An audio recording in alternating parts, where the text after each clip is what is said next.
Titlussa. Grazzi Franco. Kull sena ngħidha ma naħseb li dis-sena bir-raġun. Din kienet l-aktar konferenza ġenerali għal qalbi kemm ili president ta' dan il-partit. Grazzi delegati, grazzi ħaltarxin, grazzi ta' Sannat, grazzi Swatar tal-merħbiet sbieħ li tajtuna u grazzi li l-kon kollha li qegħdin hawnhekk dalodu sabiex flimkien nagħlqu din il-konferenza ġenerali. Illum jaħbad it-28 ta' April għamlet referenza għalija Marija. 61 sena mill-1958 meta l-poplu Malti b'mod partikolari żgħażagħ qamu u protestaw għal mod kif kienu qed jitmexxew l-affarijiet f'dan il-pajjiż. Kienet il-ħuġġieġa li reġgħet inxtelet sabiex pajjiżna qabad it-triq għal ħelsien totali tiegħu. Minn hawn ninselmu lil dawk ta' qabilna li briskju għal ħajjithom ma beżawx, ġew arrestati bliżar wieħed ikollu biss 13-il sena u grazzi għalihom li aħna llum għandna pajjiż indipendenti, ħieles u suċċess.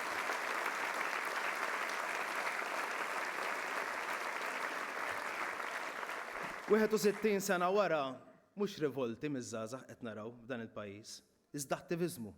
Żgħażagħ protagonisti sa dalgħodu stess, żgħażagħ blodda li jkunu huma li jfasslu l-futur ta' dan il-pajjiż u ta' dan il-partit. Żgħażagħ li fil-25 ta' Mejju jistgħu mhux biss jivvotaw, iżda jistgħu jkunu wkoll at the forefront on the front line tal-elezzjonijiet bħala kandidati. Żgħażagħ li ta' 14-il sena u minn ħjasseb li 14 tkun għadek żgħir rajna waqt il-konferenza jistgħu jkunu protagonisti uffiċjali f'dan il-moviment. Jiena ċert li dawk ta' qabilna illum huma kburin ħafna bina l-koll.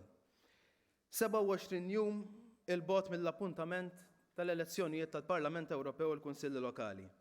Qegħdin hawn biex nagħtu bidu għal vjaġġ li ser jarana nduru kull rokna fil-pajjiż. Pajjiżna minkejja dak li jixtieq ħaddieħor grazzi għal viżjoni tal-Gvern u għal poplu ħabriki Malti Wawċi għadu u ser jibqa' miex il-qoddim. Pajjiżna ser jibqa' miex il-qoddim minkejja li għandna oppożizzjoni li dejjem sejra lura. Partit Nazzjonalista li ħabbar li ser jibda kampanja u qalulna li ser tkun kampanja bla mibeda. Isek qed tmur tiekol ġo restorant, tiftaħ il-menju u jkollok miktub li l-ikel ma fihx velenu. Daqshekk redikola stqarrija bħal din. Tant il-mibeda kien ingredjent ewlieni bil-mod li kien jaħdem bih il-Partit Nazzjonalista li ħassew li kellhom jgħidulna isma' din id-darba mhux ħanaħdmu hekk. Fl-aħħar tal-inqas ammettew ta' kif kienu jaħdmu bil-kemm ma jridux il-grazzi u issa naraw dal-diri għal-fare x'ħajkunu qed jagħmlu. Li xtaqt nisma' jiena bħala ċittadin, mhux ser ineħħu minn din il-kampanja, imma ser ikun fija. Forsi bil-kuntrarju ta' qabilha jippruvaw idaħħlu ftit kontenut, ftit viżjoni. 4 dejat tal-inqas kemm ikollna x'niddibattu flimkien, iżda ma jimpurtax. Tagħmel x'tagħmel l-oppożizzjoni, aħna affukati u kif urejna matul din il-ġimgħa tal-konferenza ser nkun qed nipproponu kuljum idejat u viżjoni li tkompli tmexxi lil Malta il-qoddim. U ħbib tiegħi dan huwa rwol kruċjali li rridu nkomplu naħdmu fuqu bħala partit b'mod speċjali meta qegħdin fil-Gvern. Idejat ġodda, konsultazzjoni, dibattitu, dan huwa dak li jżommna motivati u rilevanti. Dan li għamilna l-għażla tan-nies mhux illum jew il-bieraħ, iżda għada u pitada. Il-motivazzjoni li dak li nistgħu nagħmlu għada ħajkun aħjar minn dak li għamilna sal-lum. Fil-proċess li wassal sabiex bħala partit għandna 68 manifest individwali għal kull lokal l-istqar li tallimt ħafna. Ikkonfermajna li xus li tassew qed jolqtu n-nies, primarjament dawk ambjentali u għamlu referenza għall-ambjent anka sħabi l-kelima ta' qabli. Meta qed nitkellmu fuq l-ambjent mhux qed nitkellmu fuq is-siġar biss. Qed nitkellmu fuq l-ispettru kollu. Nitkellmu fuq l-indafa, l-effett tal-kostruzzjoni, l-ambjent urban, żoni ta' rekreazzjoni u xtaqt nespandi ftit fuq dawn l-issues. Ser nibda fuq l-ambjent urban. Mhux sigriet ngħidak li nħoss li l-ambjent urban f'ħafna mill-lokalitajiet tagħna huwa ħażin ħafna. Fuħut minnhom fl-opinjoni tiegħi diżastruż. Irħula mibnija madwar toroq biex jgħaddi minnhom karrettun, illum nippretendu li għaddu żewġ karozzi two-way u nipparkjaw ukoll fihom. Pjazzezz mibnija għad-gawdija tan-nies li ġew relegati għal żoni ta' parkeġġ glorifikati, mbagħad insifru u ngħidu kemm hemm sabiħ fit-tali pajjiż u fit-tali belt u fit-tali raħal u żoni pedonali u tfal jilagħbu minn għaddej bir-rota u minn għaddej bil-kelb. U mbagħad niġu għal dibattitu lokali u ġieli tara min iqajjem nirwiefen kollox jippreferi żewġ spazji ta' parkeġġ flok spazju miftuħ li jgawduh mijiet ta' nies. Jew nkella di qatt ma fimta. Tmur ġoġnien u ssib tilqek tabella, no balls, no bicycles, no this, no that, kull ma jkun jonqos no humans u ma jersaq ħadd lemu. Ma nifhimix. L-ambjent urban nemmen li għandu jingħata priorità ferm akbar u jeħtieġ bidla fil-kultura tagħna. First and foremost li nkunu inqas għażenin. L-ewwel wieħed jien biex ma taħsbux qed niskludi lili nnifsi. Il-kostruzzjoni, l-iżvilupp f'żoni ġodda. Ikollna dibattiti sħaħ dwar dan kontinwament. Il-verità hi li l-iżvilupp li qed naraw illum huwa grazzi għal konfini approvati fl-2006 mill-Gvern ta' Gonzi li dan il-partit ivvota kontrihom fil-Parlament. U jekk tmorru taraw il-ġustifikazzjonijiet dak iż-żmien biex ġew expanded iż-żoni tal-iżvilupp, iġġibu għajnejkom wara widnejkom. Id-differenza bejn ftit snin ilu llum hija waħda. Ftit snin ilu konna f'reċessjoni, illum l-ekonomija mixja l qudiem u għaw il-flus li dej biex in-nies jagħmlu l-iżvilupp li ġie permessibbli mill-2006 law. Dik hija l-verità. L-inkonvenjent iħossu kulħadd. Ma x'inhi s-soluzzjoni? Li twaqqaf in-nies milli jagħmlu żvilupp li huwa permessibbli bil-liġi? Li naqbdu n-nies l-artijiet tan-nies u nagħmluhom ODZ? Għaw xi ħadd li għandu mqar feles ta' art fabrikabbli li lest volontarjament jagħmilha ODZ? Ixu oħra tiltaqa' magħha. Nies jgħixu f'żoni ta' terraced houses b'żewġ solari u jiġi ta' ma' ġembek u japplika biex iwaqqa' u jtell 4 solari. Kif permess mill-pjan lokali. Ovvjament pjaċir, ħadd ma jieħu. L-estimma jekk noqogħdu ġo żona simili niġbru l-ferem ta' kulħadd sabiex dik żona tibqa' kollha 2 solari u mhux 4 solari kif permessibbli, hawn minnu lest li l-investiment ta' ħajtu li llum jiswa $500,000 fis-suq jiffirmaw biex iġibu jiswa $250,000.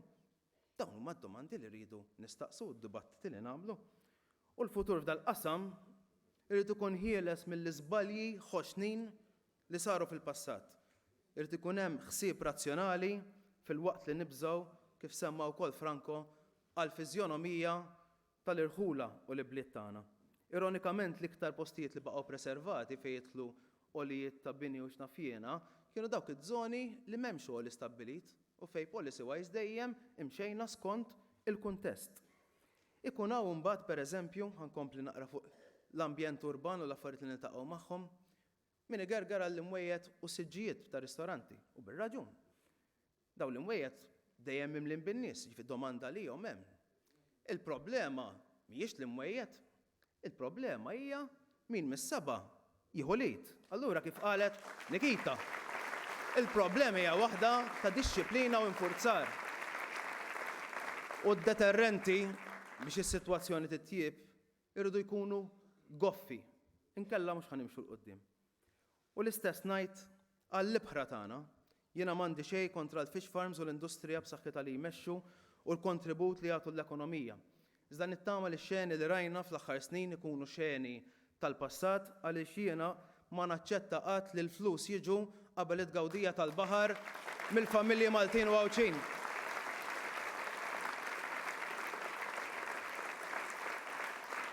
Fuq l-ambjent sar ħafna xogħol, kultant aħna stess laqqas biss ngħidu biżżejjed kemm qed isir xogħol, iżda fadlilna ħafna aktar xi jsir. Qegħdin hawn biex aħna nirrikonoxxu l-isfidi li għandna u l-prijorità li qed nagħtu lill-ambjent fil-manifesti elettorali tagħna hija xhieda ta' dan. Jiena nemmen li l-ambjent hija l-isfida ewlenija li għandu pajjiżna illum u għada. Imma nemmen ukoll li dal-moviment kif bidel totalment affarijiet oħrajn f'dan il-pajjiż irridu nkunu aħna l-katalisti li nbidlu l-approach f'dan il-pajjiż. Kienu ħafna li għamlu appelli sinċira lill-Prim Ministru waqt din il-konferenza. Jiena kont wett li l-nifsi li ma nerġax indejqu pubblikament. Dak li kelli xi ngħidu għedtu pubblikament u għettulu 1000 darba privatament. Is-sentiment ġenwin tagħna jafu. Iħossu kuljum f'dak li nagħmlu flimkien. Imma aħna lkoll nafu li meta ġie biex jagħmel għażla Joseph Muscat bejn dak li kien komdu forsi għalih u għall-partit, għażel l-interess tal-partit. Telaq minn Brussell u ġie biex imexxijaw partit maqsum ngħiduha wara 3,000 elettorali. Wara dak is-sagrifiċċju li għamelu u li għamilna aħna lkoll flimkien, jien ċert minn ħaġa waħda. Joseph qatt ma ħajjieħu deċiżjoni li tweġġa lilna jew lil dan il-partit.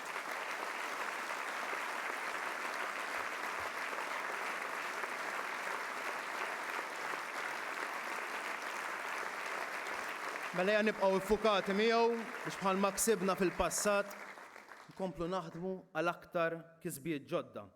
Li hu żgur ukoll u semmija Franco wkoll.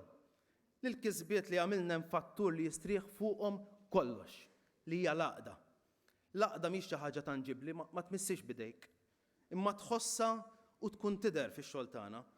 L-għaqda tittaħdem għaliha u tieħu ħsiebha kuljum. Diġà kien hemm u ħajkun hemm min aktar żgur. Min jipprova jdaħħal xi feles bejnietna, artikli f'gazzetti, whatever. Li ma jafux daw li qed jippruvaw daħlu feles li aħna mill-iżbalji tallimna u qatt mu ser nerġgħu naqbdu r-rotta li tkisser dak li bnejna flimkien bla raq tad-demm.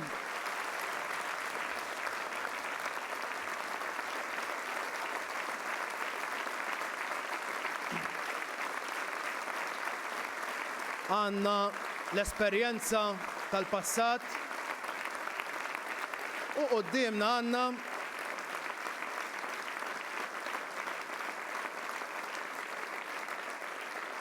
l-esperjenza tal-passat u qudiemna għandna xhieda ħajja ta' dan, l-oppożizzjoni. Tinsab fl-istat tal-biki illi qiegħda propju għax m'hemmx għaqda. Mingħajr għaqda la tista' taħdem, la qatt tista' tfassal viżjoni u anqas qatt ma tista' tkun l-għażla tan-nies. Aħna konxi minn dan bl-esperjenza u nafu li meta tlifna kollha, imma meta irbaħna kollha u hekk ser nibqgħu naħdmu biex nibqgħu nirbħu flimkien.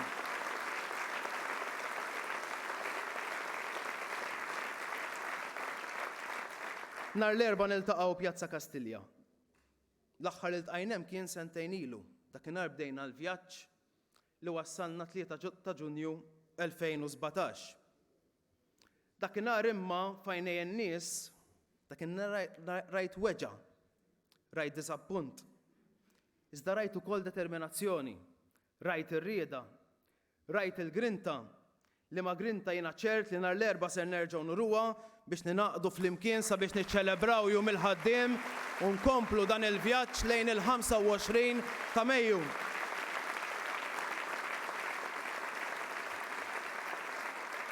Kultant ninsew daw l-affarijiet ilhom ftit xhur ta'. Imma senta ilu dal-pajjiż mara l-elezzjoni ħabba gidba, ħabba fabrikazzjoni, ħabba il-mibeda li għandu ħaddieħor. Tajjeb li niftakru imma. S-sajf li għadda, mhux għax xi darba kellna dubju aħna. Kellna l-konferma permezz ta' inkjesta li din kienet gidba faħxija falsifikazzjoni ta' dokumenti. Darba Prim Ministru f'Ħażabbar qedtilna uliedkom huma uliedi. Aħna ngħidulek id-dmugħ tiegħek ta' martek u ta' uliedek huwa id-dmugħ tagħna. U ma ser ninsew qatt minn xi xaddew lill-familja tagħkom u lil pajjiżna dawk mikluba għall-poter. Qatt ma ħaninsew.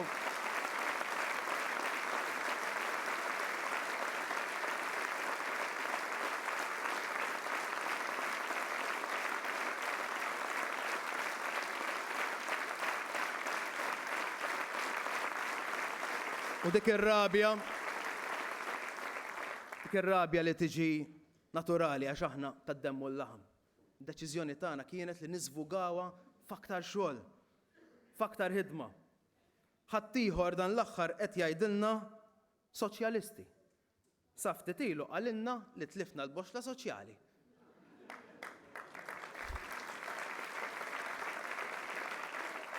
Aħna it-timbru soċjalista ma jġalna nistħu xejn. Taf xi ġalni nistħi jiena? Kieku l-partit tiegħi għandu eruq faxxisti, hemm nistħi.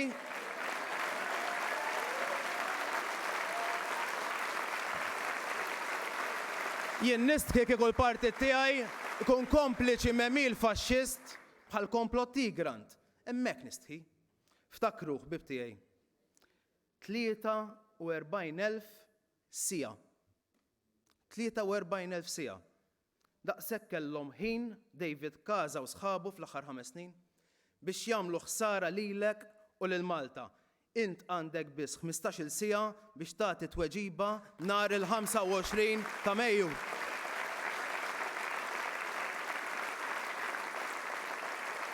$1,800 ġurnata. 1,800 ġurnata. Daqshekk kellhom ġranet biex joqogħdu jimminaw l-ekonomija, jattakkaw l-istabilità tal-pajjiż, jipperikolaw lek il-post tax-xogħol u l-kwalità ta' ħajja tal-familja tiegħek. Int m'għandek l-ebda 1,800 ġurnata, għandek ġurnata waħda biss u dik hija l-25 ta' Mejju biex tassigura li dan ma jerġax iseħħ.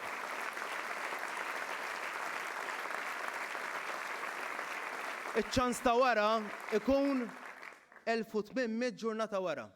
1,800 jum li fihom imbagħad ħaddieħor jerġa' ikollu ċans biex ikkasbar lil pajjiżna. Diġà rajna kif ħaddieħor jaqtalek qalbek li tiċaħdek u jimmanuvra biex ma tmurx tivvota.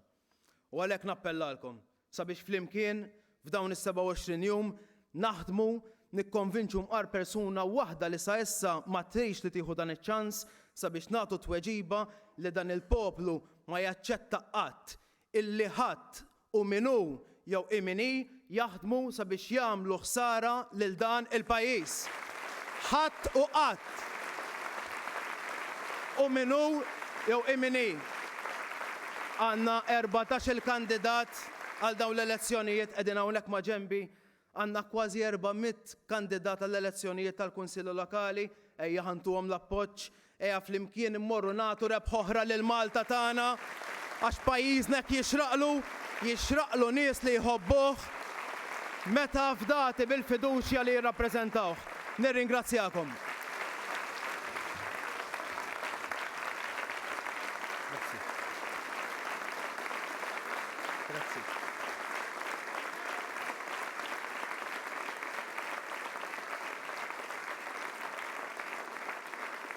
Ser inressa issa għall-approvazzjoni ta' din il-konferenza l-mozzjoni li kellna għad-diskussjoni. Dawk favuru l-mozzjoni li kellna għad-diskussjoni. Dawk kontra. Astensjonijiet. Mozzjoni approvata b'mod unanimu. Grazzi ħafna.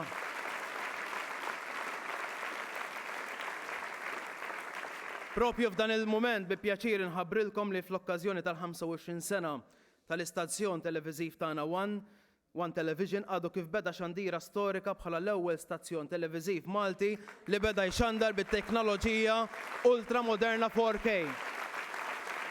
Fisem il-Partit Laburista nirringrazzjaw l-impjegati kollha ta' One Group li ħadmu biex din il-ħolma saret realtà minkejja l-kompetizzjoni u l-isfidi ma jaqtaw xejn. Grazzi mill-qalb.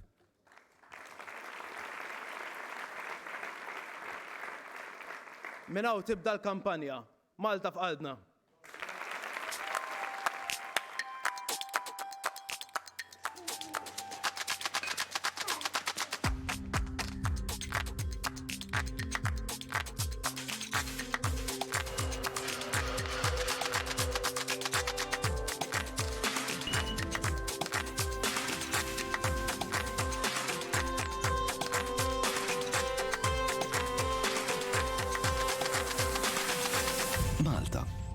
Darna. Fejn naħdmu flimkien, nirnexxu flimkien. Arta opportunitajiet li toħloq il-ġid. Malta, pajjiżna. Fejn noħolmu nwedqu biex aktar nies jimxu l-qudiem. Malta, imħabbitna li rriduha suċċess. L-aqwa fl-Ewropa. Allum u l-futur. Malta. Maquda. Gburin biha. Malta f'qalbna.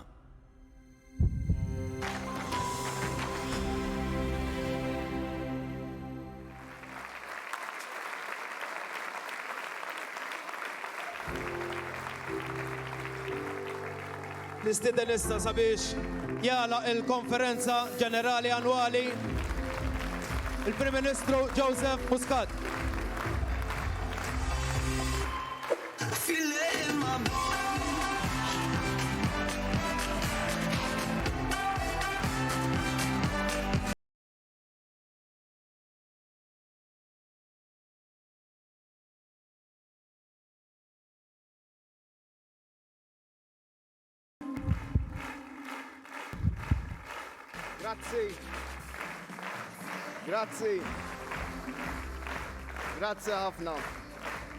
Grazzi ħafna.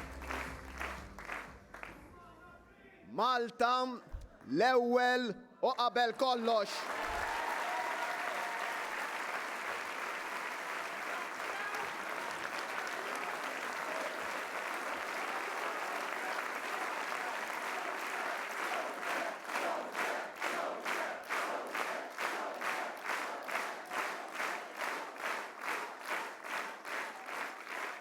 Malta l-ewwel u qabel kollox.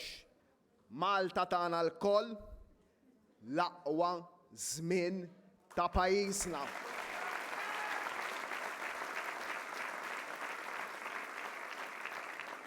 Xemm ċentrali f'dawn il-frażijiet? Malta. Pajjiżna. Ċentrali f'dak kollu li nagħmlu u f'kull ċirkostanza. U għalhekk Malta f'qalbna. Evoluzzjoni ta' ħsibijiet li jaqdu flimkien u jitraxxendu iż-żmien meta saru. Evoluzzjoni ta' prinċipju. Dak il-prinċipju li jżommna iffukati fuq pjan għaliex twaqqaf dan il-moviment. Li nagħtu saħħitna kollha kuljum biex il-pajjiż jikber u jissaħħaħ. Jikber u jissaħħaħ dejjem aktar biex bekk inwettqu l-ġustizzja soċjali, nippromovu l-mobilità soċjali u niksbu l-ugwaljanza. Meta illum qed ngħidu Malta f'qalbna, m'aħniex qed nitkellmu għal ftit jiem li ġejjin ta' kampanja elettorali.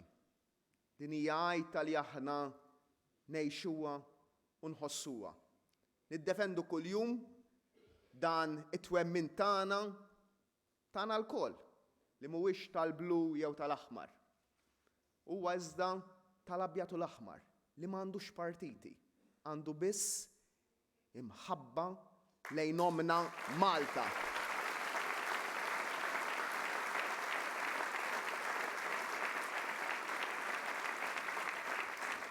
Dan il-moviment kull min ingħaqad magħna jaf illum li aħna dan il-pajjiż inħobbuh mhux skont jekk inkunux fil-gvern jew fl-oppożizzjoni.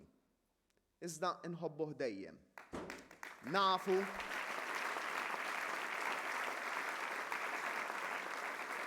Nafu l-aħħar 6 snin x'qed jisarfu għall-pajjiż, għall-familji, għan-negozji, għall-ħaddiema, għall-pensjonanti, għaż-żgħażagħ, għall-uliedna. Illum ħafna affarijiet nibdew noħduhom for granted anke bejnietna stess. Imma s-suċċess ekonomiku da dan il-pajjiż qed iħossu kulħadd. Ħassewh l-anzjani tagħna, għax żidna l-pensjonijiet kull sena. Ħassewh il-familji u l-ħaddiema, għax żewġ budgets mingħajr taxxi, roħs fil-kontijiet tad-dawl u l-ilma, tnaqqis fit-taxxa ta' dħul kull sena għal 6 snin sħaħ, illum anzi nibatulek iċ-ċekk mhux bil-kont, imma iċ-ċekk bir-refund b'ringrazzjament għall-ħidma tiegħek.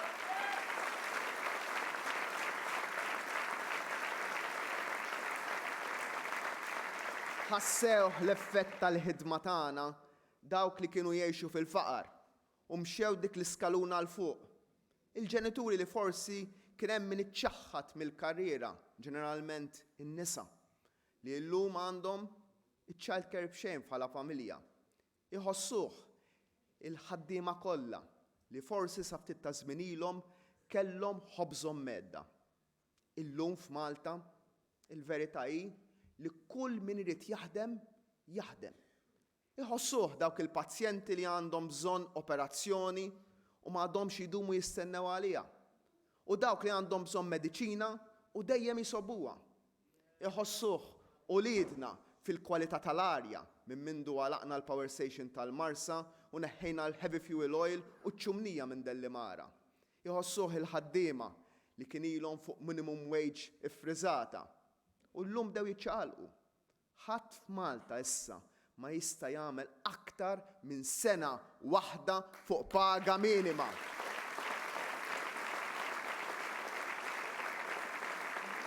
Iżda fadlilna x'nagħmlu. Fadlilna x'nagħmlu minkejja li bdejna anke nagħtu lura l-vaganzi li jaqgħu festi pubbliċi forma ta' ġranet tal-if li ħadd ieħor kien ħa. Biex il-familji jkunu jistgħu jużawhom meta jkun komdu għalihom u jqattaw l-iktar riżorsa bżonn juża f'dawn iż-żminijiet, il-ħin flimkien. Iż-żgħażagħ u l-istudenti li llum kważi kollha għandhom trasport pubbliku b'xejn, edukazzjoni titjieb u li jistgħu issa jivvotaw minn 16-il sena l fuq.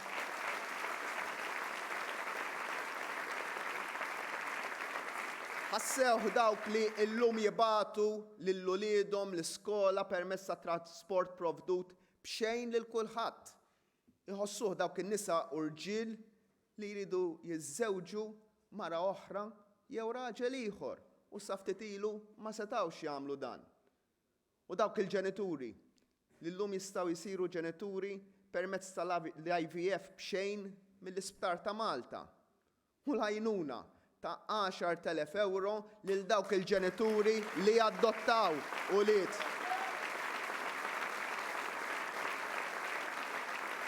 Nista' nibqa' sejjer sensiela ta' miżuri li huma maħsuba bi strateġija, biħsieb li swew lil pajjiż mit-taxxi tagħna stess miljuni kbar. Iżda mingħajr mal-familji ma ħassew l-ispiża. Imma aħna mhux il-flus naraw, iżda l-kwalità tal-ħajja tan-nies. Il-mod li kull miżura li għamilna ma rajniex l-ewwel kemm se tiswa, iżda rajna l-ewwel kif se taffettwa lil kull min ħajibbenefika minnha u l-ġid u l-effett li toħloq. Għax il-ġid joħloq il-ġid. Ovvjament kull ħaġa li tagħmel tiswa l-flus. Iżda ngħid jien l-ewwel wieħed bħala Prim Ministru il-miljuni li nfaqna u l-art tridu nonfqu fuq dawn l-affarijiet aħna nberkuhom.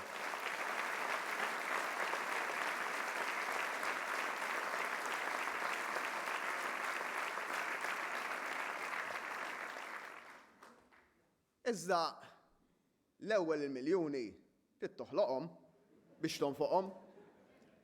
Bekk kburin li wettaqna dan kollu li għad fadal xi nwettqu u li minkejja dan kollu għat-tielet sena wara l-oħra irġajna spiċċajna b'surplus fil-finanzi pubbliki.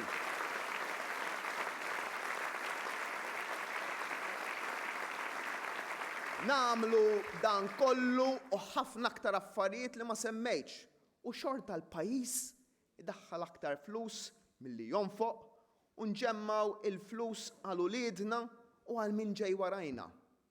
Aħna mhux dejn biex jħallsuh uliedna u uliedna nħallu, aħna nħallu flus imwarbin biex uliedna u uliedna jgħixu aħjar milli qed ngħixu aħna llum. Dak huwa il-mod kif naħsbu l-kol bħala ġenituri. Aħna f'dati responsabilità ta' dan il-pajjiż. U dik hija l-mentalità li daħħalna bħala gvern.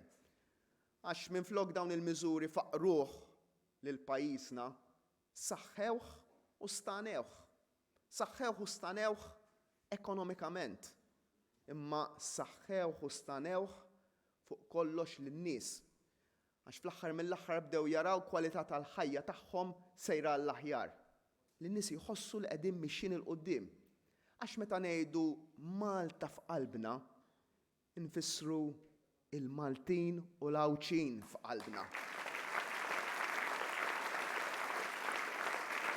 Infissru il-Maltin u l-Awċin f'qalbna għaliex naħsbu fihom l-ewwel, naħsbu fin-nies li jgħixu f'pajjiżna.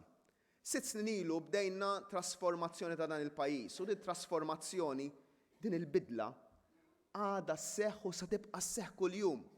U b'mod inevitabbli il-ħajja mhijiex biss wartu żgħar. Maħniex ngħixu ġo xi ktieb fejn kollox sabiħ, ngħixu fil-ħajja reali. Il-kol kemm aħna tad-demmu l-laħam ħbib tiegħi. Allura bħal ħajja ta' kull waħda wieħed minna għandna sfidi, għandna problemi li rridu niffaċċjaw u nilqgħu għalihom. Għalhekk tajjeb li nkunu dejjem onesti ma' xulxin. Għalhekk qatt ma nistgħu nagħlqu għajnejna u widnejna għal dak li jkun għaddej minnu n-nies li jkun għaddej minn perjodu diffiċli. Għalhekk dejjem nibqgħu maqudin mal-poplu. M'għandniex xi soluzzjoni maġika li l-kull min jiġi bi problema ġdida jew bi sfida ġdida u nistgħu jisna insolvuha millum għal għada. Imma għandna l-onestà li l-abjad ngħidulu abjad u l-iswed ngħidulu iswed. U ngħiduha kif inhi mingħajr tidwir mal-lewża. Il-ħajja ta' kull wieħed u waħda minna mhijiex statistika. Dak li għamilna u dak li ngħaddu minnu ma jaqafx. Il-ħajja tal-pajjiż l-istess. Dak li wettaqna flimkien qed inħossu l-frott tiegħu. Iżda min jimxi l quddiem ħajkun qed jiltaqa' dejjem ma' sfidi ġodda, ma' diffikultajiet ġodda. Għalhekk xogħolna, xogħli, mhux se jieqaf tzobtu. Għalhekk niġi quddiemkom u ngħidilkom li flimkien fadlilna ħafna x'nagħmlu bħala partit, bħala moviment, bħala pajjiż.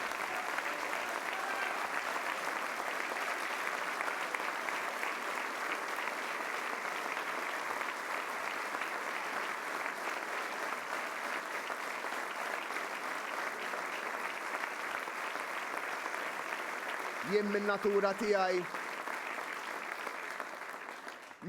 tiegħi u issa drajtuni l-sfidi narhom nikolhom mal-ħobs kuljum. Narhom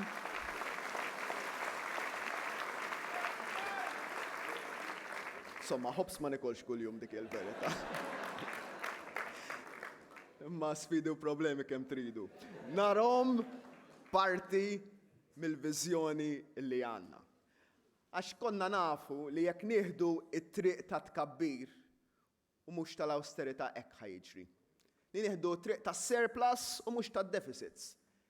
Li nqasmu l-ġid lill poplu u mhux nitqamlu mal-poplu. Għalhekk kien se jkollna reazzjoni naturali, sfidi li jiġu mill-azzjonijiet li nkunu ħadna. U dawn l-sfidi huma wkoll parti mill-viżjoni ta' pajjiżna għażmien li ġej. Għal-futur, jien nixtieq naqsam fi 3 partijiet. L-infrastruttura, l-innovazzjoni u l-inklużjoni. Nibdew bl-infrastruttura. L-infrastruttura hija it-toroq, iżda mhux biss. Hija wkoll id-dera u l-indafa ġenerali tal-pajjiż. Hija l-infrastruttura soċjali, minn sptarijiet għal dar tal-anzjani, għal djar għal persuni b'diżabilità fil-komunità. Infrastruttura legali, qed naħdmu biex nimmodernizzaw b'riformi kbar kostituzzjonali. Infrastruttura diġitali u ta' komunikazzjoni biex nippreparaw lil uliedna għall-industriji ta' għada. Iżda b'mod partikolari l-infrastruttura ambjentali fejn nemmen li wasal iż-żmien li nofru lil pajjiż spazji ġodda miftuħa għal familji biex inħadnu l-progress li qed nagħmlu ma' titjib drastiku fil-ħalità tal-ħajja li qed ngħixu u nwaħduhom mal-ambjent. Ejn nitkellmu onestament dwar din ir-realtà. Il-progress fih il-konsegwenzi tiegħu. Kif qed qabel iżda u nirrepetija llum. Il-konsegwenzi tal-progress nippreferihom mill-konsegwenzi ta' pajjiż tal-ġnad jew miexi lura kif konna sibnieh.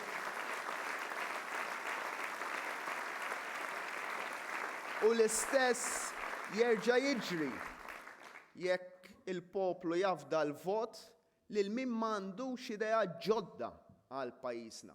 Saħansitra l-idejat qodma li kellu huma aħjar mill-baħ tal-lum. Anka għal dawn il-kwistjonijiet li jqumu minn żmien għal ieħor. L-isfidi li qed jinħolqu huma inevitabbli. Aħna għandna idejat, għandna soluzzjonijiet. Ħadd ieħor ma qed joffri xejn. Nibdew allura minn xi ħaġa, mill-infrastruttura, mill-punt bażiku tal-infrastruttura.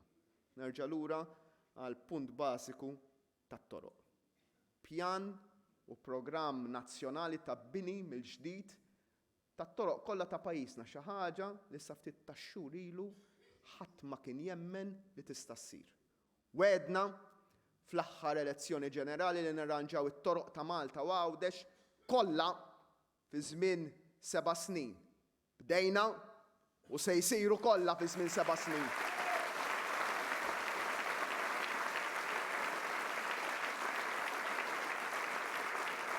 U kif tista' ma tindunax minn Bir-Żebbuġa sa' Żejtun, mill-Marsa sa' Naxxar, il-Mosta sa' San Pawl il-Baħar u Buġibba, tħallna anke l-xogħol li suppost sar minn ċertu kunsilli. Iżda ħafna drabi jew ma għamluhx jew ma natawx lodda biex jagħmluh. Kullimkien għaddej l-xogħol kbir. U mhux kif konna mdorrijin naqra patching għal toqba x'imkien. Xogħol ta' kwalità qed naqilgħu mit-toroq mill-qiegħ b'servizzi ġodda u nibnuhom mill-ġdid. Biex dawn it-toroq mhux jiservu sakemm titlaq ir-Reġina, imma jservu 20-25 sena oħra.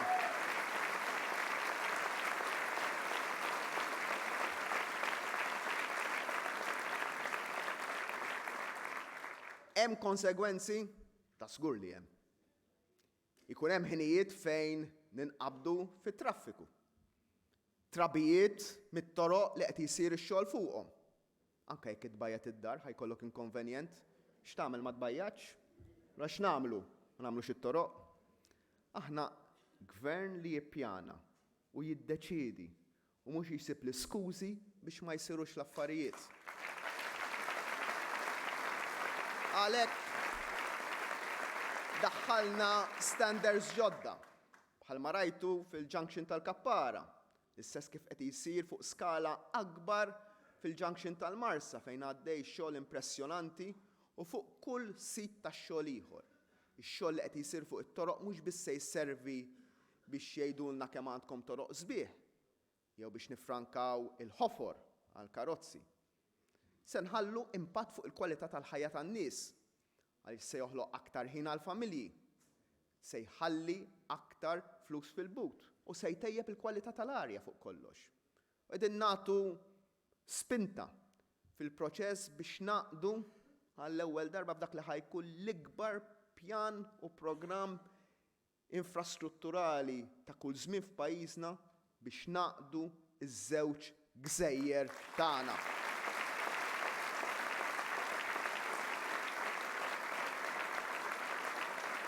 Kif qed nagħmlu wkoll permezz tal-link ieħor tal-fiber optic, l-istudji kollha li għandna s'issa jikkonfermaw il-benefiċċji u l-qabża fil-kwalità tal-ħajja għall-Lawċin b'mod partikolari meta jitlesta x-xogħol fuq il-mina. Dan jfisser li nkunu kkompletajna il-weda tagħna ta' xogħol f'Għawdex għall-Lawċin.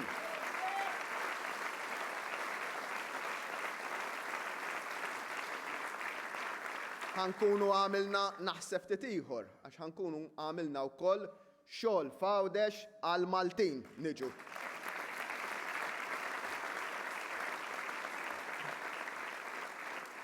Qed nagħmlu dan għax nafu li hemm gaps ekonomiċi fil-Gżira Awċija. Business li jiġi Malta jaqbad ajruplan u f'kemm ili ngħid isib ruħu fil-fabbrika jew fl-uffiċċju biex imur Għawdex illum Alla biss jaf. Dik id-differenza ta' kif naħdmu meta nħossu li xi settur tal-poplu qed jaqa' jew taqa' lura. Dan se jkun l-akbar żvilupp infrastrutturali f'Malta ta' kull żmien. Se joħloq inkonvenjent? M'hemmx dubju. L-option iżda li ma nagħmlu xejn mhijiex option. Għax nemmnu li rridu nibqgħu nittrasformaw il dal-pajjiż għall-aħjar fejn ikun pajjiż li huwa l-aqwa fl-Ewropa mhux biss fl-ekonomija, fil-finanzi, fl-oqsma soċjali, iżda anke fl-infrastruttura. Nixtieq illum iżda nitkellem ukoll dwar proġett ambizzjuż ieħor infrastrutturali li rrid li nieħdu lil pajjiż permezz tiegħu għall-futur u nibdew diskussjoni interna li tibda mill-partit u li tkompli għall-gvern. Il-viżjoni tiegħi fih dan pjan fit-tul kienet dejjem tibda milli noħolqu l-ġid. Il-ġid li jitqassam fost kulħadd u minn dan il-ġid naslu biex inwiesnu lil dawk li tul is-snin waqgħu lura. Hemm ħafna il-maġġoranza tal-Maltin u Għawċin li jħossuhom li mxejju il-qudiem. Hemm oħrajn iżda li ħanindirizza aktar il-qudiem li jħossuhom illi waqgħu lura. Iżda l-maġġoranza kbira ta' nies kif għedt jħossuhom li mxew il-qudiem. U issa l-prijoritajiet tagħhom qed jinbidlu. Mhix bil-fors il-flus il-paga l-ewwel prijorità. Saret il-ħin. Il-kwalità tal-ħin. Fuq kollox il-kwalità tal-ħin mal-familja. Irridu aktar ħin mal-familja. U rridu nqattaw dak il-ħin mal-familja f'aktar spazji miftuħa. U dawn huma realtajiet li aħna nifhmuhom u rridu nindirizzaw. U għalhekk nibda bil-ambjent. Irridu li pajjiżna jitla f'livell ieħor fejn għandu x'jaqsam l-ewwel nett mat-tindif ġenerali f'pajjiżna. Għandna lokalitajiet li huma x-xempju tal-indafa. Dan il-gvern għandu mudell diġà bil-mod ta' kif ħdimna qed naħdmu fit-tindif pereżempju fil-Belt Kapitali, flimkien mal-Kunsill Lokali. Irrid li dan il-mudell jiġi rreplikat madwar il-pajjiż. Kif bdejna t-toroq f'Malta u Għawdex kollha, iżda rridna naraw issa jkollna sistema ta' tindif u li nżommu dawn it-toroq notfa. U għandna bżonn is-sem ta' kulħadd. Bħalma bdejna tant tajjeb is-separazzjoni tal-iskart organiku, billi llum kulħadd beda jifhem l-importanza ta' dik id-daqsxejn sforz. Għalhekk bl-istess mod iridu nfehmu lil kulħadd li t-toroq tagħna huma riflessjoni ta' pajjiżna wara l-ewwel li jolqot lajn. Se nkunu qed nagħmlu din ir-riforma fit-tindif tal-lokalitajiet tagħna bħala Gvern ċentrali b'għajnuna sħiħa mill-kunsilli lokali kif ukoll mir-reġjuni fejn se jkollhom il-mezzi flimkien li nwettqu t-tindif tal-lokalitajiet tagħna. U dal-proġett m'għandux ikun one-off. Nieħu pjaċir nara clean-ups. Imma irrid nixtieq li kif il-Maltin u l-Għawċin u l-barranin li jgħixu f'pajjiżna inżommu darna tista' tiekol mill-art. L-istess mod irid nara li t-toroq, il-bankini u ż-żoni miftuħa notfa tazza.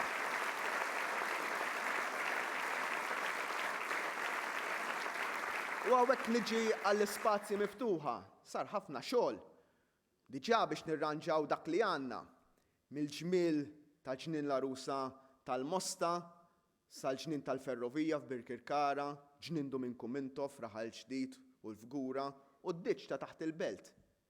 Iżda mhux biżżejjed.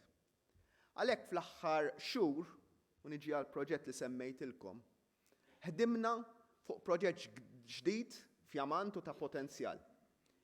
Fil-jiem li ġejjin se nkun qed inħabbru xogħol kbir ieħor li sar biex nikkonvertu żona ta' pajjiżna li ddeċidejna li minflok timbena ħatkun isservi bħala l-ikbar spazju f'pajjiżna għall-familji kollha.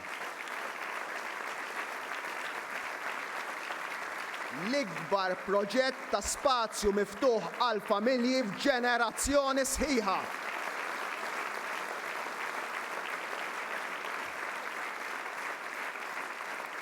U bl-istess mod, irridu mmorru fil-livell li jmiss biex ikollna aktar kwalità tal-arja nadifa. Irridu nkunu fost l-ewwel pajjiżi fl-Ewropa li fuq medda ta' numru ta' snin nkunu bdejna naqilbu għal karozzi elettriċi l-ewwel f'Għawdex imbagħad f'Malta. Dan ix-xogħol diġà imbeda mill-Gvern. Il-qalba trid tkun gradwali, iżda rridu naqsu l-emissjonijiet mill-karozzi b'mod drastiku għalxejn imbagħad noqogħdu ngergru fuq l-asma u fuq il-mart tan-nifs. Rridu nibdew minn issa b'azzjoni fl-immedjat biex inħeġġu aktar nies li jaqilbu u li jixtru l-karozzi jaħdmu bl-elettriku. Rridu nagħmlu aktar miżuri speċifiċi biex inħajru nies li jekk se jixtru karozza ikun jaqbilhom li jixtru hybrid jew karozza taħdem bl-elettriku li nagħtu inċentivi għal min jiċċarġa l-karozza elettrika tiegħu fil-garaxx u fil-proprjetà tiegħu ma jinqabadx imbagħad kontijiet ogħla. Dan se nagħmluh biex il-kont tad-dawl inżommuh baxx għal min jiċċarġa l-karozza mid-dar u għalhekk jibqa' jħallas rata domestika. Rridu naraw li kull fuel station f'Malta u għawdex jkollhom fast charging stations u infrastruttura neċessarja għal karozzi elettriċi. Ħafna ħajjgħiduli li dan huwa xi ħaġa ambizzjuża immens. Imma qatt tagħmilna xi ħaġa li ma kinitx ambizzjuża aħna nafu nagħmlu mod ieħor.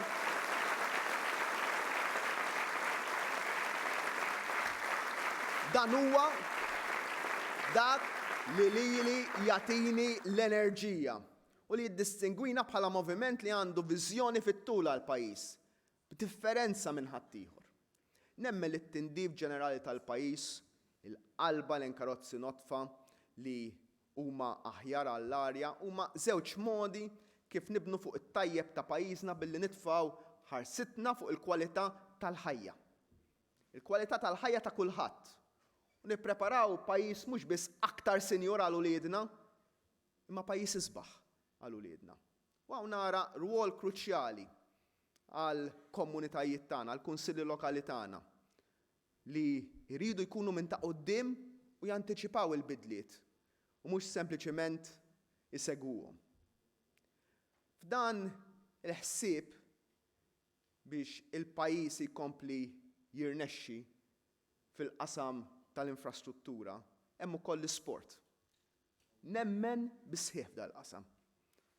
Għal kwalità tal-ħajja rridu noħolqu struttura għall-isport, infrastruttura neċessarja biex nirnexxu. Infrastruttura ta' faċilitajiet, imma mhux biss binjiet. Pjan ċar, strateġija ta' pajjiż u impenn tal-federazzjonijiet. U rridu sistema sħiħa għal dan, permezz ta' faċilitajiet, ta' coaches professjonali, sistema ta' edukazzjoni tinċentiva l-isport, tintaħlu d-disciplina f'uliedna. U hemm ħafna talent biex nagħmlu dan. Rridu ngħinu lill-laqdiet sportivi ta' disciplini varji li jiġu l-qudiem bi-strateġija fil-bogħod li jgħidulna kif id-disciplina tagħhom se jispiċċaw biex jirbħu, biex jiġibu l-medalji tal-bronz, tal-fidda, tad-deheb, key performance indicators u target ċari. Attitudni ta' winners għax dan huwa il-pajjiż tal-winners.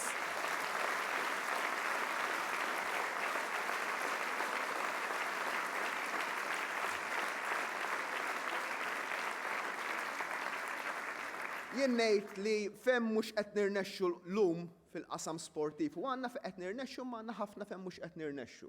Sinjal li mhux qed noħolqu ambjent li huwa conducive. Mentalità li hija conducive fuq kollox id-disciplina ngħid jien. L-impenn li tqum filgħodu kuljum titrenja. Li inti taf li dan huwa l-impenn tiegħek u li taf li ħassib l-istat warajk illi ħajjejnek biex tagħmel dan. Uliedna huma tajbin daqsu li tħaddieħor f'pajjiżi oħra.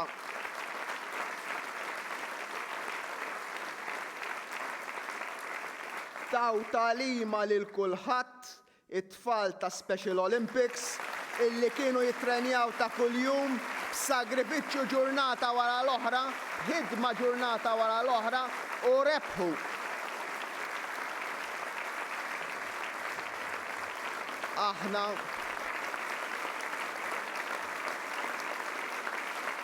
Aħna nistgħu nerbħu bl-abiltajiet tagħna. Bl-istrateġija tal-isport li se nniedu mhux fil-bogħod ħanaraw li noħolqu sistemi fejn ngħinu lil dawk l-għaqdiet li għandhom targets ċari. Ngħinuhom finanzjarjament imma mhux bla doġġ, bl-istrateġija ta' winners. Biex inrawmu ġenerazzjoni rebbieħa ta' sportivi wkoll. Biex l-aqwa fl-Ewropa u fid-dinja tkun fl-isport ukoll. Qed tgħidu qed jara kbir. Naraw 10 snin oħra x'ħajkun qed jiġri. Naraw, naslu wkoll.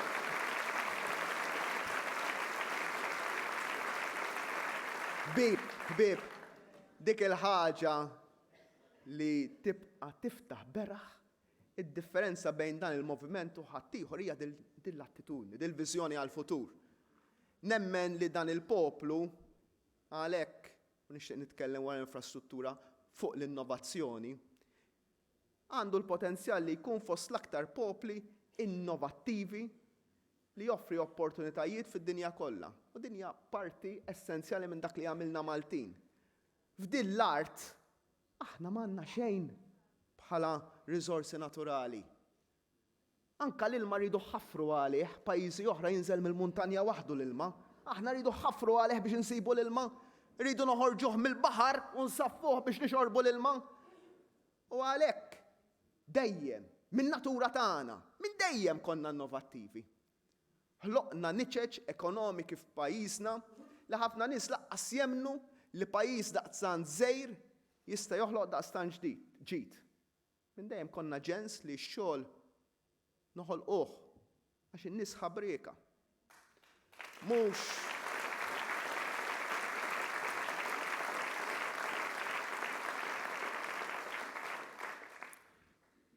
ħabrika ħafna n-nies. Jien niċċajta ma' ħbib tiegħi f'pajjiżi oħra, illum id-differenza bejn il-Maltin u forsi pajjiżi oħra, li anke min għandu xogħol mal-gvern u jiskarta, ma jmurx biex jorqod, jmur biex jerġa' jaħdem x'imkien ieħor.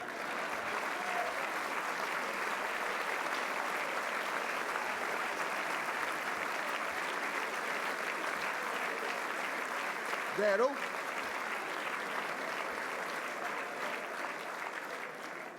Mhux dejjem iżda kien hemm gvern illi jaħdem daqs in-nies. Dik hija l-verità.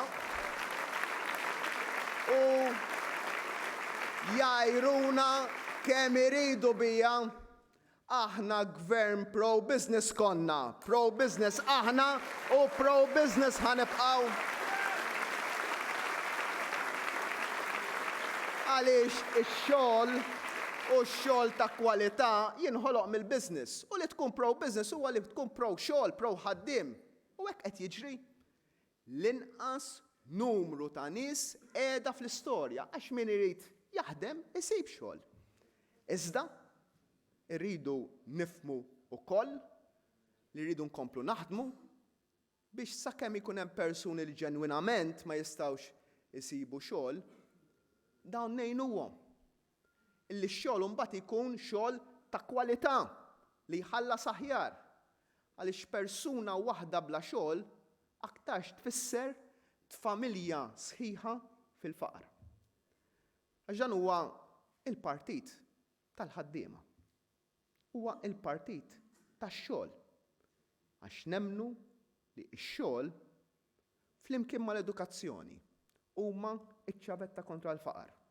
U għax nifhmu dan, nafu wkoll li rridu nibdew nippreparaw lil-uliedna għad-dinja u għax-xogħol ta' għada fl-edukazzjoni. Nitkellmu dwar robotics, intelligenza artifiċjali, automation, blockchain, kunċetti oħra li qed jibdlu is-settur tax-xogħol tagħna drastikament. Ħiliet tal-lum mhux se jkunu biżżejjed għall-fabbriki ta' għada. Il-fabbriki ta' għada li diġà bdejna naraw jimbtu f'pajjiżna, mhux se jibqgħu dak il-post fejn ikollok linja u ħaddiem jagħmel l-istess xogħol ġurnata sħiħa, jirrepeti l-istess proċess kważi mingħajr mod instintiv. Il-proċess ta' ripetizzjoni llum qed jagħmluh il-magni b'aktar preċiżjoni u b'aktar ħeffa. Il-ħaddiem tal-fabbrika diġà llum jidħol għax-xogħol xogħol nadif aktar kważi minn ta' avukat. Għax il-linji tal-lum ma notfa daqs laboratorji ħafna drabi. Trid ikun jaf, trid tkun taf kif jaħdem robot. Trid tkun taf kif tipprogrammah. Tkun jaf il-matematika, l-skills tal-inġinerija.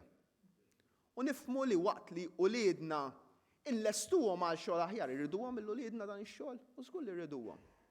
Imma rridu nifhmu wkoll li waqt li l-uliedna inlestuhom għal dan ix-xogħol aħjar li jħallas aħjar u m'hawnx ġenitur wieħed li ħajdlek le ma rridx l-uliedi hekk.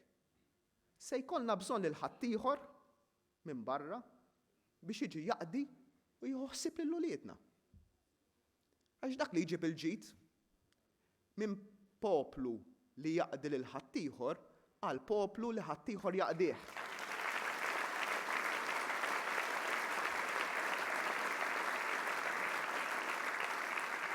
Għanna nibżaw minn dawn l-isfidi, dan huwa l-moviment li ma jibżax mill-isfidi, iżda jilqalihom u jilqalhom.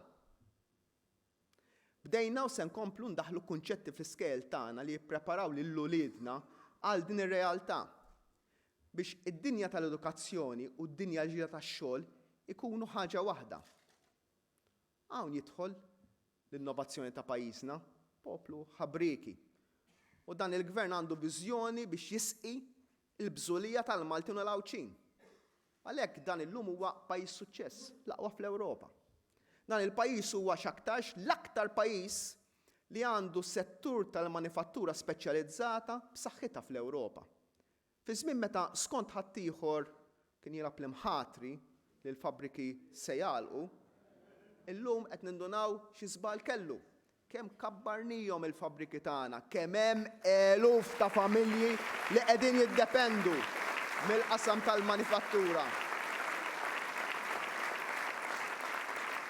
Tant illum il-kumpaniji internazzjonali qed jiġu Malta qed jgħidulna ma nistgħux insibu Maltin jaħdmu minkejja li qed noffru pagi tajbin. Jgħidulna rridu nespandu, rridu nżidu x-xogħol f'Malta, nżidu l-business Malta x'intom tafu taħdmu. Għax dan huwa pajjiż fejn tista' taħdem. Iżda għandna bżonn il-Maltin u ħajkonna bżonn ukoll il-barranin. Ma nafx intom ħbieb. Iżda jien nippreferi kumpanija tibqali Malta.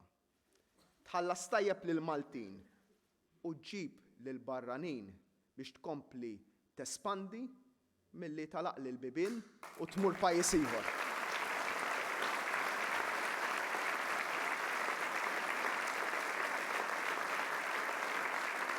Jiġri li dawn l-industri jirrilokaw fuq medda ta' snin u jgħalqulek il-bibien ibagħat il-ħaddiem Malti, ibagħat il-pensjonanta Maltija, ibagħtu n-nies l-aktar fil-bżonn Maltin u Awċin.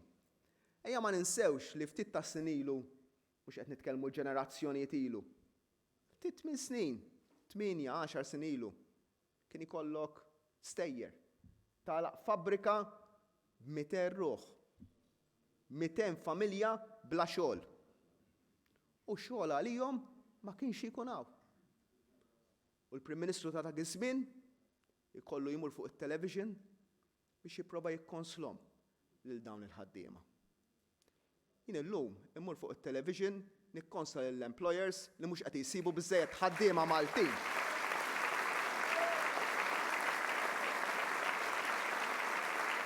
Bħalma konna imdorrijin bid-deficits u d-dejn, qabel konna mdorrijin ukoll kemm il-fabbrika ħajjalqu kull xahar, kemm il-fabbrika ħatitlaq mill-pajjiż. Illum drajna il-kumpaniji ġejjin lejn Malta. B'dawk li qegħdin Malta jespandu jkabbru l-operat tagħhom. L-isfidi veru mhumiex dak li jbeżza bihom ħaddieħor. L-isfidi ta' veru huma li nibqgħu pajjiż kompetittiv li joffri xogħol ta' kwalità kondizzjonijiet mill-aqwa. U l-sfida li nsibu biżżejjed postijiet, art, mingħajr ma nidħlu fi problemi ambjentali li jakkomodaw l-industri li ġejjin Malta.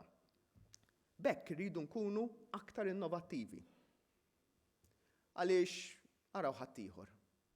Fl-istess diskors jgħidulna iġġibux barranin jaħdmu Malta. Mbagħad jgħidulna ma ftaħtux biżżejjed niċeċ ta' xogħol. Li kieku hekk, fejn jaħdmu dawn in-nies. Qed jaħdmu llum il-ġurnata f'setturi tradizzjonali bħal kostruzzjoni għax qed nibnu Malta mill-ġdid. Ma qed jaħdmu wkoll f'niċeċ ġodda bħal gaming, bħal l-e-sport, il-blockchain, qed jaħdmu fil-fintech, fis-settur tal-farmaceutika li jespanda bil-kbir. Fis-settur tal-medical cannabis li għandna l-aqwa kumpaniji fid-dinja, fil-printing tal-currency, bl-aqwa żewġ kumpaniji fid-dinja. Sirna ċentru ta' manutenzjoni u tiswija tal-ajruplani. Matul is-snin għexna għax konna poplu innovattiv. Dan huwa poplu li tagħtih inizjattiva u jiġri l-qudiem biha. L-ekonomija tagħna llum mhijiex waħda bbażata fuq settur wieħed, hija mifruxa fuq diversi setturi. Jekk taraw il-mod ta' kif inqasma l-ekonomija ssib lis-setturi li joħolqu x-xogħol f'Malta huma kważi kollha l-istess daqs. L-ebda waħda minnhom ma tiddomina, dan jfisser li jekk alla ħares qatt jinqala xi ħaġa f'settur wieħed, l-ekonomija Maltija ma totorx. Min jifhem fl-ekonomija jħares li b'dan il-mod. Ngħid jien min jifhem kif pajjiż jikber u jimxi l quddiem jara dawn l-indikaturi, mela noqogħdu mbazzaw bil-babaw. Il-politika ta' ħaddieħor treġġa l-arloġġ lura fuq ix-xogħol u l-ġid li qed jinħoloq. U għalhekk irridu nkunu l-pajjiż kosmopolitan tal-futur. Mudell ta' intelligenza artifiċjali ta' automation fid-dinja fil-industrija qed tħares l-modi ġodda għal ġenerazzjonijiet li jmiss. Rridu nilqgħu għall-Industry 4.0 fejn il-fabbriki f'Malta se jibdew jħarsu biex jagħmlu upgrades importanti għall-operat tagħhom. L-istess mod niftħu għall-industrija kreattiva u diġitali li tista' topera minn spazji iżgħar imma li joħolqu aktar ġid fl-arti kreattiva u diġitali. Il-mod ta' kif jinbnew video games li jinbnew daqs films kbar. Għandna kumpaniji f'Malta diġà li joħolqu video games li uliedna jilagħbu fuq il-PlayStation mingħajr ma jafu li huma magħmulin f'Malta stess. Dan huma kumpaniji b'ħafna Maltin u ħafna barranin. U għadda pitada rridu naraw li jkun hemm aktar Maltin u Għawċin, anke f'Għawdex stess, jaħdmu f'dawn l-industriji. Biex imbagħad jiġu barranin u jagħmlu xogħol ieħor u mhux uliedna imorru barra ifittxu xogħol għand ħaddieħor. Dan jorbot mal-edukazzjoni li jkollna istituzzjonijiet edukattivi li jorbtu flimkien. Mill-primarja, s-sekondarja, post-sekondarja, l-junior college, l-MCAS, l-ITS, l-università, anzi ngħid l-universitajiet, b'degrees post-terzjarji biex it-talent f'Malta Għawdex jiffjorixxi f'pajjiżna stess u jkun infittex minn barra minn Malta. B'hekk toħloq l-opportunitajiet u Malta tkun l-aqwa fl-Ewropa, iżda wkoll fost l-aqwa fid-dinja. U għalhekk nasal għall-inklużjoni, l-infrastruttura, mal-inklużjoni, mal-innovazzjoni. L-inklużjoni huwa ċentrali fil-prinċipji li jgwidawna. Qed nitkellem dwar persuni barranin. Ħanibdew mill-bażiku. Aħna pajjiż fl-Unjoni Ewropea. Kull wieħed mill-500 miljun Ewropew wara d-deċiżjoni tal-poplu 15-il sen ilu għandu dritt jiġi jgħix Malta, kif għandna dritt aħna immorru ngħixu f'kwalunkwe wieħed minn dawn il-postijiet. Id-dritt Ewropew li tmur fejn trid fl-Ewropa. 15-il sen ilu kienu bewlna l-idea li l-Maltin jistgħu jmorru fejn iridu. Iżda b'konsegwenza li kull Ewropew jista' jiġi Malta. Jista' xi ħadd jispjega kif saret problema llum li pajjiżna tant għandu xogħol li qed jiġu l-Ewropej u mhux immorru aħna?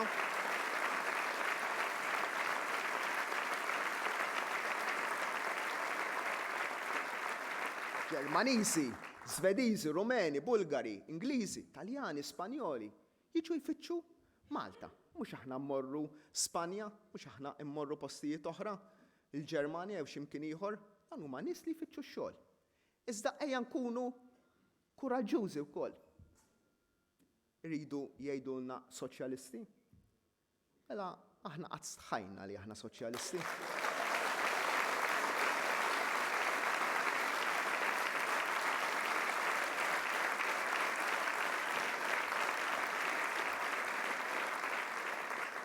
Iżda min ma jiddejjaqx illi jissejjaħ soċjalist, ma jiddejjaqx li jissejjaħ inklusiv. Li aħna ma nqattawx ħinna nibnu l-ħitan, aħna nqattaw ħinna niftħu l-bibien. Li noffru l-opportunitajiet mhux biss għal min jiflaħ u jista' iżda l kulħadd li nifhmu u ngħinu lil min jaqa' lura. Sejjaħ li soċjalist, sejjaħ li soċjalist. Sejjaħ li soċjalist demokratiku, progressiv, liberali, sejjaħ li Ewropew, sejjaħ li Malti imma fl-aħħar mill-aħħar.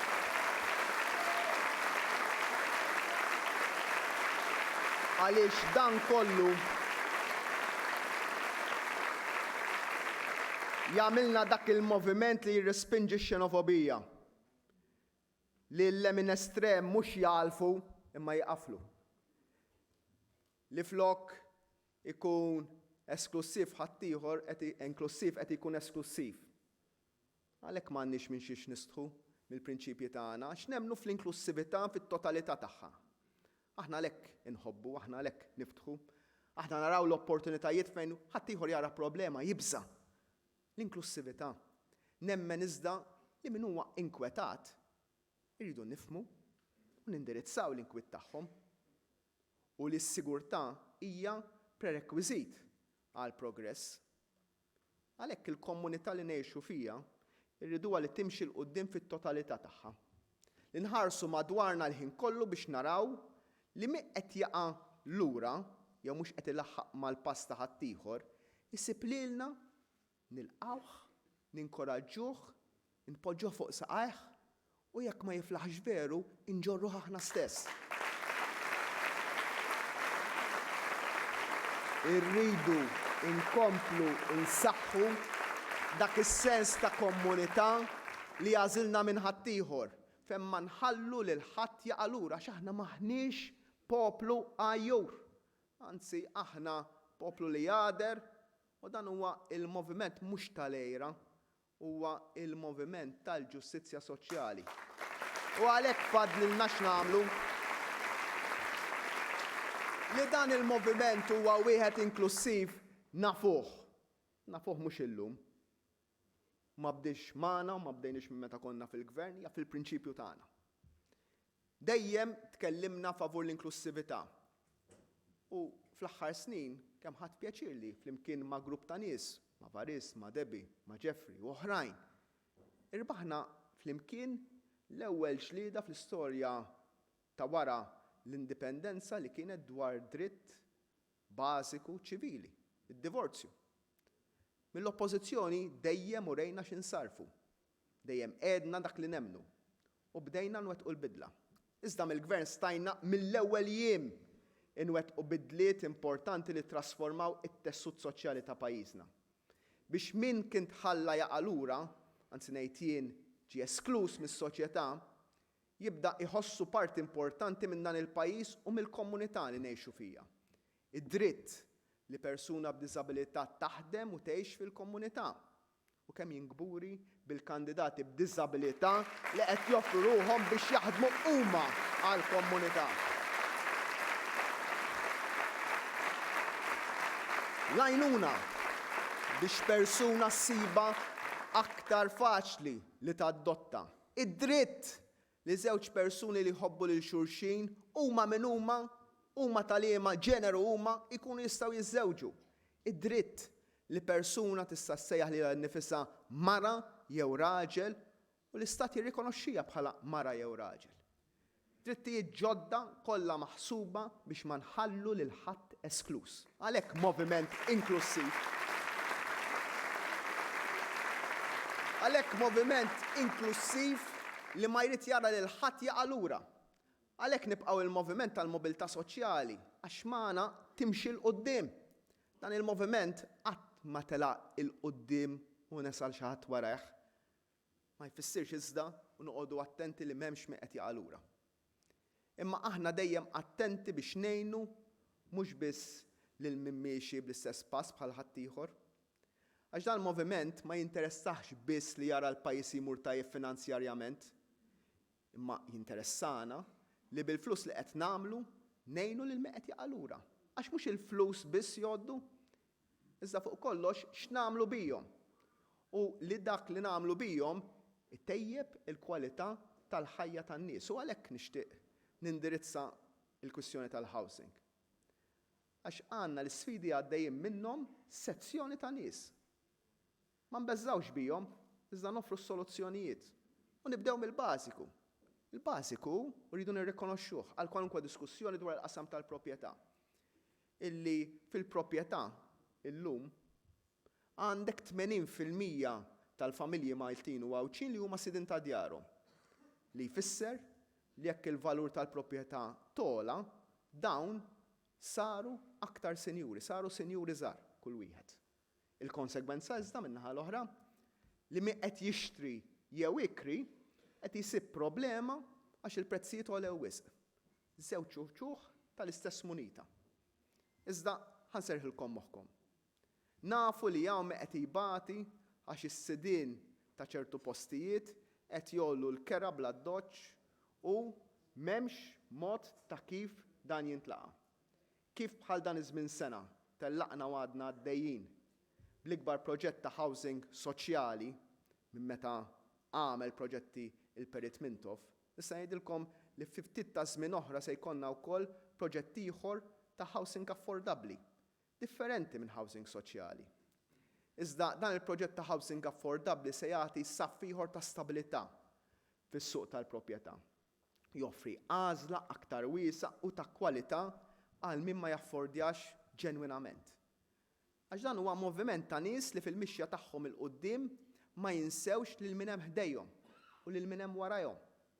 Ma jippruvawx jagħtu gambetti lil min hemm qudiemhom. Ma ninsewx minn fejn tlaqna. Għax dan mhuwiex moviment ibbażat fuq lejra. Anzi, huwa moviment fejn kulħadd jifhem lil kulħadd. Il-kwalità tal-ħajja mhix hemm għal middle class ġdida biss li ħloqna fl-aħħar snin.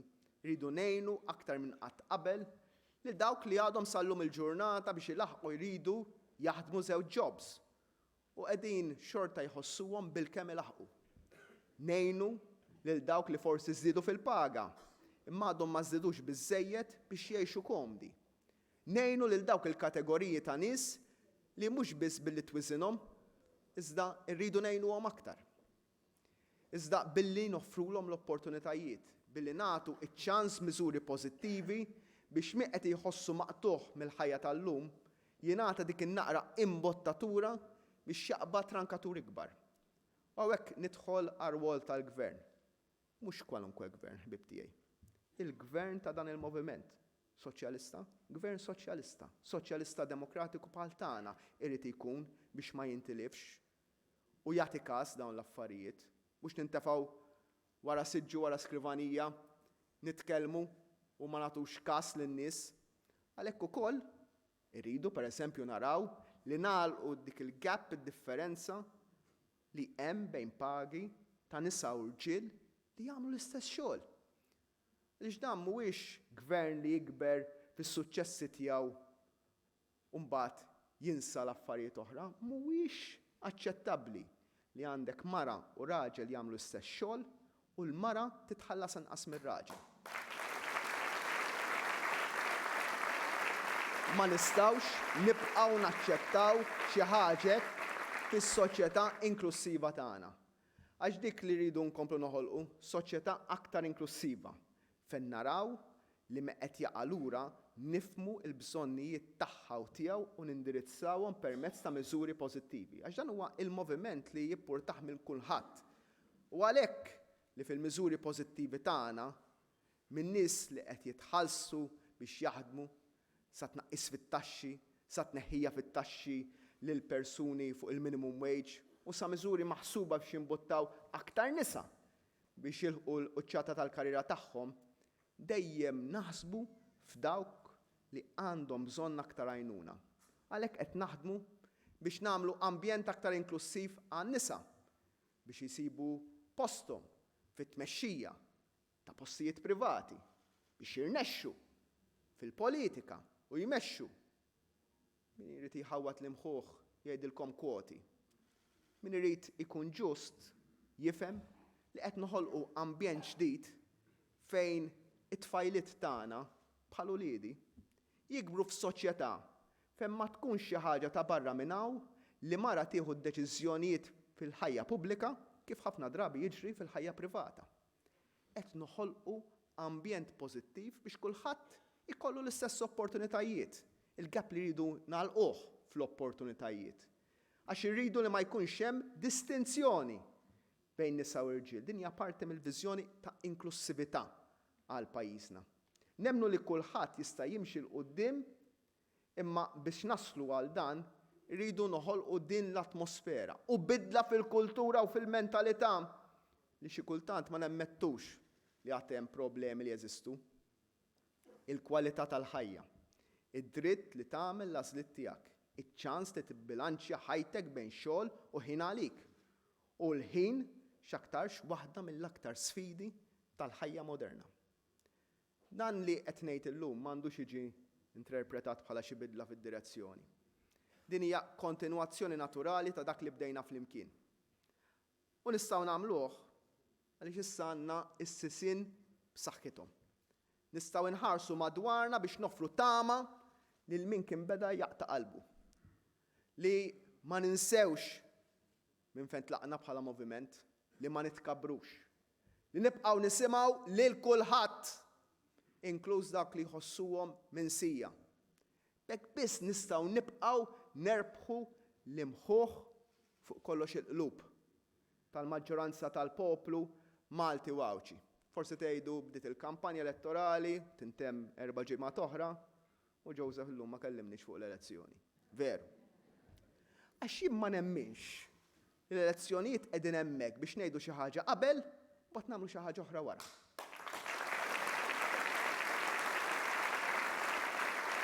Jiet hawnhekk illum biex noffri kontinwazzjoni ta' viżjoni għal dan il-pajjiż li tant inħobbu.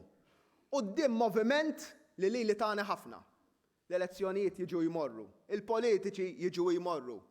Imma jekk il-politiċi joffru pjan u viżjoni fit-tul, mhux kliem flajru u għedi firħa, jew għar minn hekk negattività li ma twassal imkien, allura l-poplu jista' jagħmel għażla serena.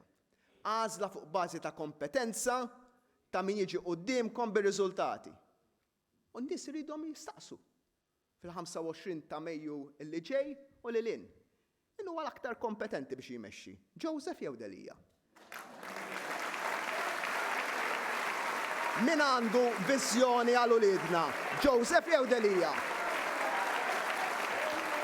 Ma min tafu fejn qegħdin? Ma Joseph jew ma Delija? Min jista' joffri s-soluzzjonijiet? Joseph jew Delija? U nassigurakom li Joseph mhux se jieqaf f'sobtu.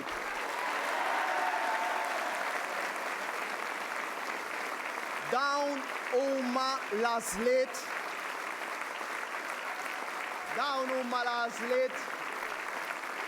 li għandu qudiemu il-poplu minn hawn ftit tal-jiem oħra. Fuq naħa moviment li jħobb lil dan il-poplu, moviment li mhux suppert, li jara fin-nuqqasijiet, iżda wkoll moviment li għandu viżjoni għal infrastruttura għal futur, għal pajjiż innovattiv, iżda wkoll moviment inklusiv li jħossib li l-meqet jaqalura, li jħobbu jader, li jipparteċipa fil-komunità, għaliex il-pensjonanti qegħdin f'qalbna, il-ħaddiema qegħdin f'qalbna, il-poplu qiegħed f'qalbna, Għawdex qiegħed f'qalbna, fuq kollox Malta hija f'qalbna.